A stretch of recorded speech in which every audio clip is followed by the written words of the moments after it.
한국이 유엔과 WHO, 유네스코에 우호그룹을 구성할 것을 제안했습니다. 유엔은 국제 보건안보를 위한 공동연대, WHO는 감염병 글로벌 대응협력, 유네스코는 국제연대 확대를 위한 세계 시민교육이라는 주제로 한국이 주도하는 세계의 우호그룹을 만들자는 것입니다. 유엔의 우호그룹에는 벌써 30여 개국이 동참 의사를 밝히면서 각국의 호응을 이끌어내고 있습니다.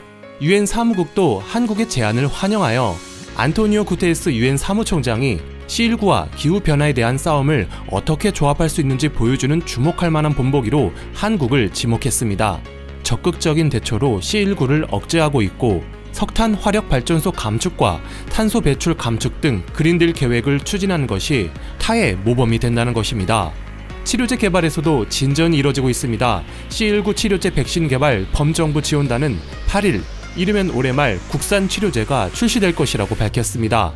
국내 제약 바이오 기업 이뮨메드에서는 7월 치료제 후보 물질을 이탈리아에 수출할 것이라는 소식이 들려왔습니다.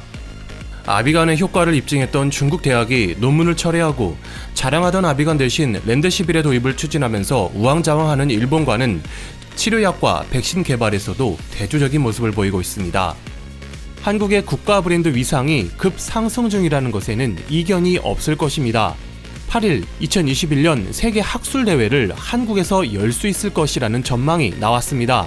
한국이 가장 안전할 것이라는 회원들의 의견이 쏟아져 주최국이 전적으로 부담하던 행사 비용도 일부만 내면 된다는 파격적인 조건을 걸어 미국 의료학회 본부에서 타진해온 것입니다. 월드포럼이 6일 봉쇄 완화 후의 사회상은 한국의 68페이지짜리 매뉴얼을 따라야 한다고 권고하는 등 세계 지식산업체, 연구기관들이 한국에 많은 관심을 가진 것으로 전해집니다. 이에 따라 한국의 마이스 산업이 크게 발전할 것이라는 의견도 나오고 있습니다. 스위스의 작은 마을 다보스에서 열리는 다보스 포럼이 마이스 산업의 대표적인 예시라고 할 수 있을 텐데요. 국제회의, 기업회의, 국제전시, 박람회, 관광 등을 유치하여 매출 10억당 약 52명의 고용을 창출하는 굴뚝없는 유망 산업을 국내에 안착시킬 기회가 찾아온 것입니다. 세계적인 미래학자 짐 데이터 교수는 C19 사태가 한국에게는 기회가 됐다며 반드시 이 기회를 잡아야 한다고 조언했습니다. 지금 국제사회는 큰 혼란으로 새로운 리더십이 요구되는 등 패러다임 시프트가 일어나고 있는데 도덕성과 목적성, 추구하는 방향성이 달라지게 될 포스트 코로나 세상에서 주도권을 가진 국가 중 하나가 될 수 있는 기회를 얻었다는 것입니다. 짐 테이터 교수는 현재 세계에서 거의 유일하게 실용적인 정부와 협력적인 국민으로 이루어진 국가는 한국뿐이며 미래지향적인 자세까지 갖추고 있다면서 지난 50년간 세계 경제 발전을 주도했던 서구의 모델에서 벗어나 한국 스스로가 선도에 나아가야 한다고 말했습니다. 얼마 전까지만 해도 4차 산업 주도권 경쟁이 한창이었는데요. C19 사태가 터지면서 2020년은 한국의 해가 되었다고 할 정도로 전 인류적 위기에서 한국은 큰 역할을 해내고 있습니다. 원래대로라면 올림픽 개최로 일본의 해가 되었을 가능성이 컸지만 현재 각국 안방TV에는 성공적인 방역으로 시즌을 개막할 수 있게 된 한국의 프로야구와 K리그가 방송되고 있습니다.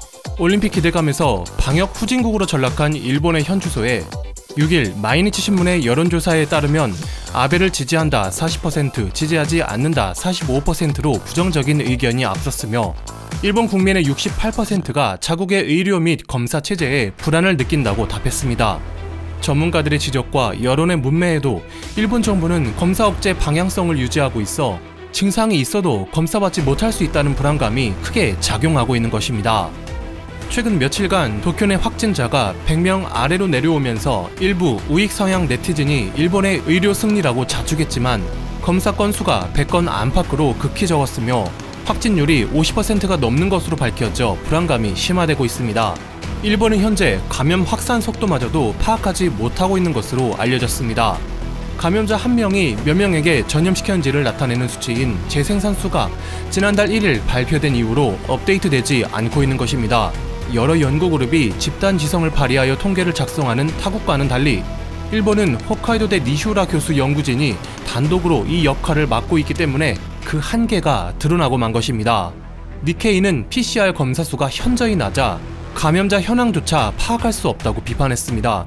일본 정부는 이러한 종류의 지적에 인력 부족으로 한계가 있다고 일관해와 다른 나라들은 검사 인력이 풍부한 것인가 하는 의문이 제기된 바 있습니다만, 한 TV 프로그램이 한국의 검사 업체를 취재하면서 일본인들의 자괴감이 커지고 있습니다. 이미 자동화를 이루어내어 한 플레이트 96개의 검체를 한 번에 확인하는 한국과는 달리 일본은 모든 과정을 일일이 수작업으로 하고 있는 것이 밝혀진 것입니다. 이제 대정부 질답에서는 지난 몇 달간 무슨 준비를 한 것이냐는 목소리가 나오고 있습니다.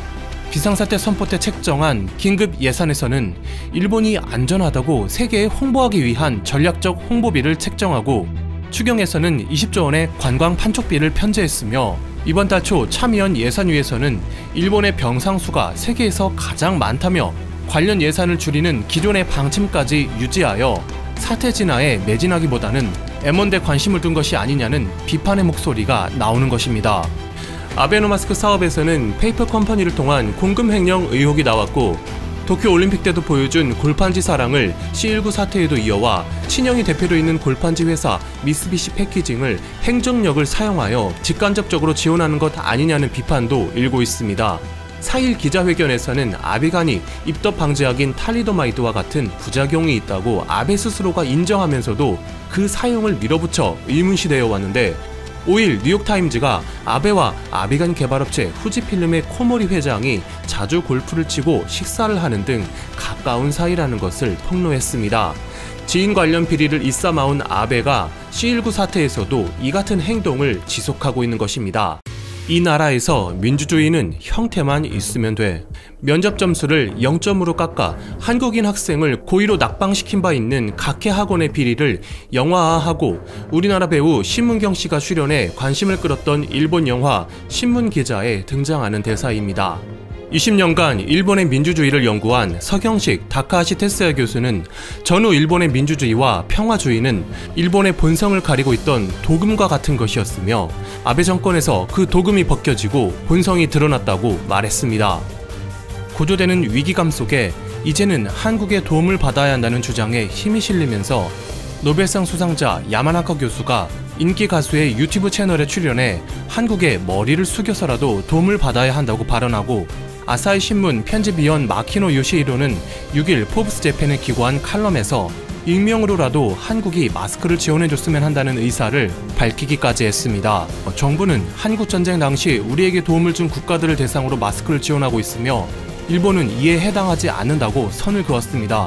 5월 초 진단키트 업계는 밀려드는 주문 속에 일본은 가장 마지막 순번이라고 밝혔습니다.